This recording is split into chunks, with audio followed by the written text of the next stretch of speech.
ఈ ఇండ్లకు తాళాలు వేసుకున్నాడు, బీరువాలకు తాళాలు వేసుకున్నాడు, చివరికి ఫోన్కు తాళం వేసేదాకా వచ్చినాం మనం. ఎందుకు తాళం వేస్తాం మనం?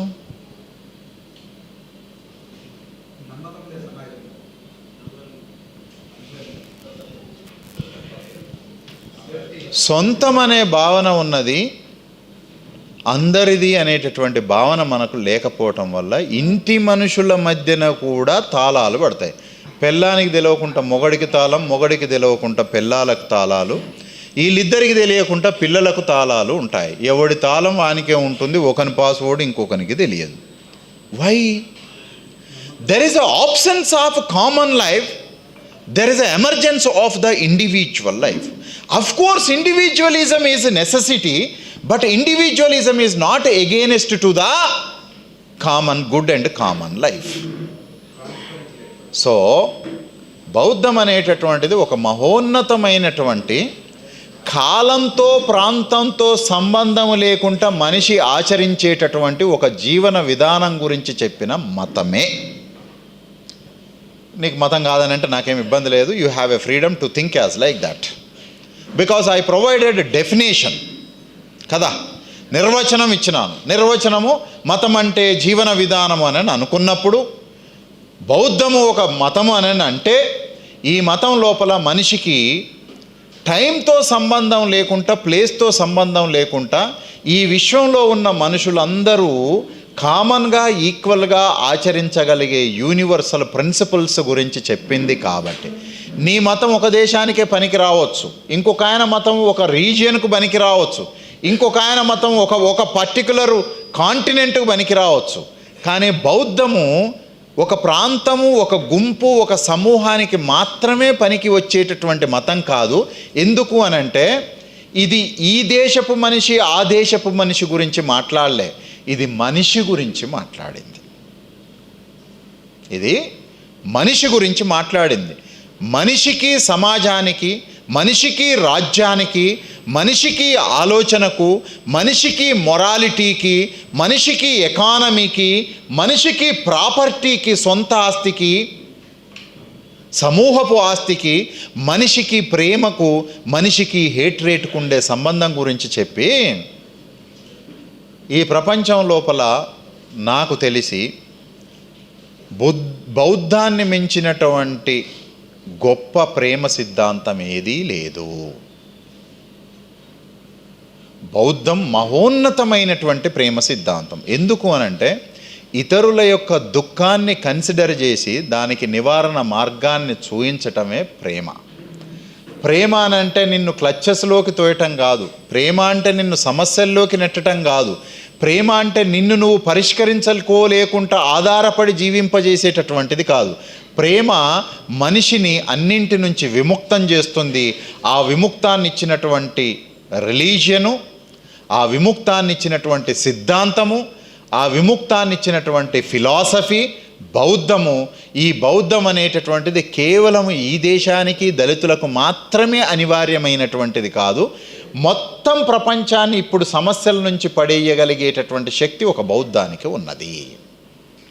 ఎందుకు అనంటే ప్రపంచం రోజు రోజు చాలా కాన్ఫ్లిక్ట్లోకి వెళ్ళిపోతూ ఉంది. ఇండియన్స్ పరిస్థితి ఏమవుతుందో అని చెప్పి మోడీ గారు అక్కడికి పోయారు.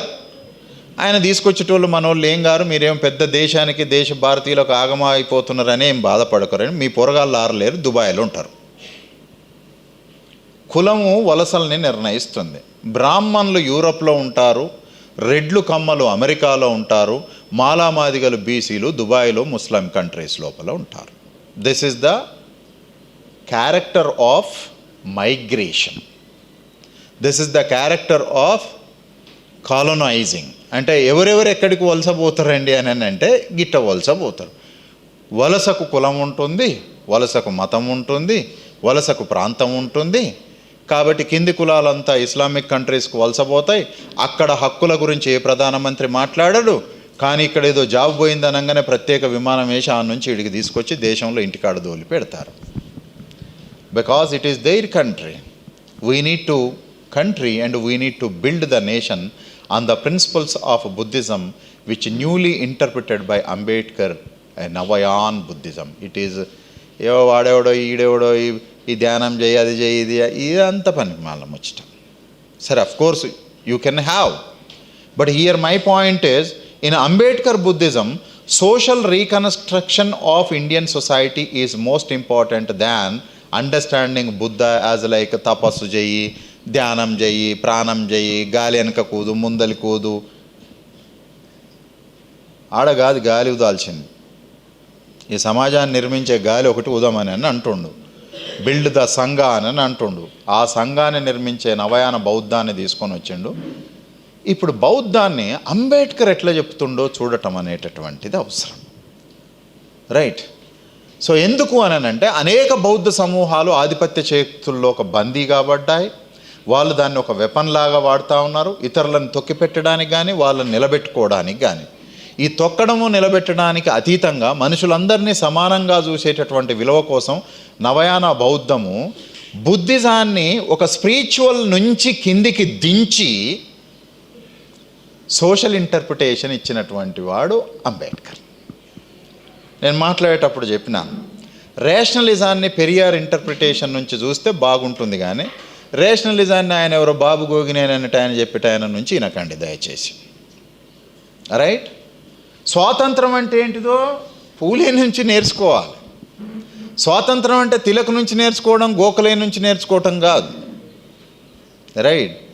మనుషులందరూ ఎట్లా సమానంగా ఉండాలి, ఎటువంటి రాజ్యం నిర్మించాలి అని అంటే బాబాసాహెబ్ అంబేద్కర్ నుంచి నేర్చుకోవాలి. గాంధీ చెప్పినటువంటి రామరాజ్యం నిర్మించడు కాదు, పూలే కోల్పోయినటువంటి బలిసామ్రాజ్యాన్ని నిర్మించటము, అంబేద్కర్ కోరుకున్నటువంటి రాజగృహాన్ని తిరిగి నిర్మించేటటువంటి రాజా. ఎందుకు? Why Ambedkar is very much interested towards the Ashoka? Because Mauryan emperors, first time in the history, they abolished the Varna system, they abolished the caste system. కులము వర్ణం అనేటటువంటి వాటిని పాటిస్తే అది ఒక సోషల్ ఈవిల్, దానికి శిక్షలు ఉంటాయి అని చెప్పి నిర్ద్వందంగా కులవర్ణ వ్యవస్థని రద్దుపరిచినటువంటి రాజ్యం ఈ దేశం లోపల అశోకుని రాజ్యం. అందుకనే అంబేద్కర్కి అశోకుడు అంటే పిచ్చి ప్రేమ. రాజే కావచ్చు, మనకందరికీ రాజుల పట్ల చాలా ఫాల్స్ నోషన్స్ ఉంటాయి. వాడు రాజు, వాడు ఫ్యూడలు, వాడు ఇది ఫ్యూడలే. మరి ఏం చెప్పిండు? సామాజిక అసమానతలు లేని సమాజం కావాలి అని వర్ణాన్ని రద్దుపరిచినటువంటి మొట్టమొదటి రాజ్యం భారతదేశ చరిత్రలో అశోకుని రాజ్యం. That is the reason Ambedkar loves Ashoka rather than any king in this world. ఇంకే రాజు నచ్చట్లే, ఒకే ఒక్క రాజు ఈ భూమి మీద అంటరానితనాన్ని నిషేధించినోడు, వర్ణం ఉండొద్దు అని చెప్పినోడు, బౌద్ధాన్ని స్పిరిచువల్ దశ నుంచి సంఘము సమాజము నిర్మించటానికి వాడిన అశోకుడి రాజ్యాన్ని తిరిగి తెద్దాము అని చెప్పి బుద్ధుడు అంబేద్కర్ అనుకుంటున్నాడు. సో మిత్రులారా, this is what Buddhism, who is Buddhist.